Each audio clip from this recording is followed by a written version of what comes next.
I keep having flashes of William Wallace on the horse with the freedom. It's been coming since I had a conversation with Chris Rickstrew a couple weeks ago. And he's like, "What do you see? What do you," he kept asking me, "What do you see? What do you see?" And I'm like, "I just see freedom. I just see voices that are just released because they feel free to share truly who they are." And he was like, and I had previously said that I was carrying a machete, and he was like, "You're like William Wallace." I was like, "That is my number one favorite movie of all time." So yes, I am. Like I told him, I was like, "I'm gonna dress up as William Wallace one day just for you, Chris." And he was like, "Please, please do that." It's just freedom. And I messaged you because Bill said something about within the first three chapters of Genesis, it was destroyed. And my immediate was like, I know Aunt has something to say to that because I do, but I'm curious what you're thinking. Um, my thoughts on Genesis 3 is I think the church is still bound in a place we're not called to be bound in. If you ever interact with there's some very religious mindsets out there that has come to terms with us being stuck in Genesis 3 until Jesus comes back. It'd be hard pressed for you to tell the disciples who experienced something beyond Genesis 3 in those 3 years they spent with Jesus. And then he said, "Go, and I will send you power from on high, not so you have to continue to be stuck in Genesis 3." There's a broken mindset of women and men that comes out of Genesis 3. There's a broken mindset of how we're supposed to react to the world because of Genesis 3. So, yes, while we destroyed it, we didn't destroy it because when you destroy something, it's done. We just misused it. And I think the call for all of us is he's given us the opportunity to walk back towards the garden. That's why marriages suffer today, is because marriages are stuck in Genesis 3 when they're not called to be. When you walk into a godly marriage, you walk out of Genesis 3.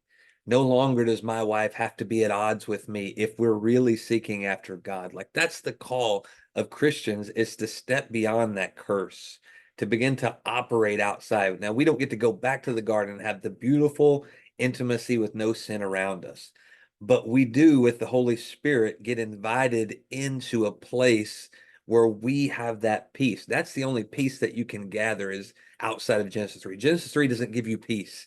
It gives you strife. It gives you chaos. It gives you confusion. It gives you arguments. And I think we have to understand the call is to go back. So how do we get back to that? We go and invest time into what they had and how they had it. Adam and Eve were together. You don't know how marriages are suffering today? Because their wives are not helpmates. They're backseat drivers. That's what they've been pushed to. And then when they get mad because that's what we've told them, like we get mad because that's what they are. When God made Eve, he took Eve out of Adam. So there was already an intimate connection there. And then he took Eve out of Adam. It didn't remove the intimacy of one, because he said when you get married, two becomes one. So it's a restoration of becoming one.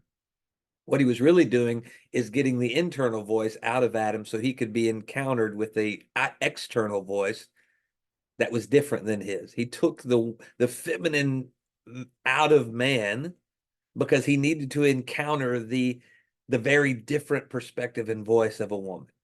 But then he uses the same word that is, then if you flash forward to when Jesus was telling, I'm sending you somebody, a helpmate is what he calls the Holy Spirit, a comforter.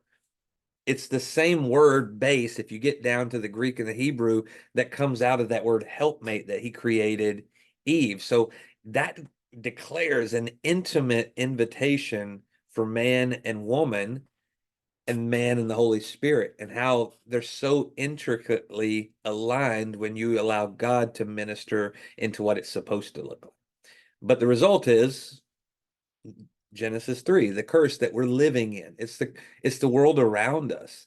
And it's what we've experienced. Without God in the middle of a marriage to begin to undo what we've done, sin at the core of our decisions, our mistakes, the way we do business. One thing that stuck out to me, Bill, when you were talking, is when that man said, the things I have to hide the ugly things inside of me. My statement would be, well, why do you have ugly things inside of you? You don't have to hide them. You should be able to get rid of them. You should be, it's a process to walk through those. You need to be around more people where you can reveal those things and people can empower you to release them, because that's not who you are and you don't have to hang on to those. The problem is when you're around people that you can't show those off to, they stay there and they begin to affect everything else on the inside out. Um, and that's the Genesis 3 curse. So it wasn't that we destroyed it, I don't think. I just think we misused it. And now we're dealt a hand that we don't just get to wake up every morning and walk in this fullness with God. We have to work towards it. We have to walk towards it. We have to release the broken things in us to move forward.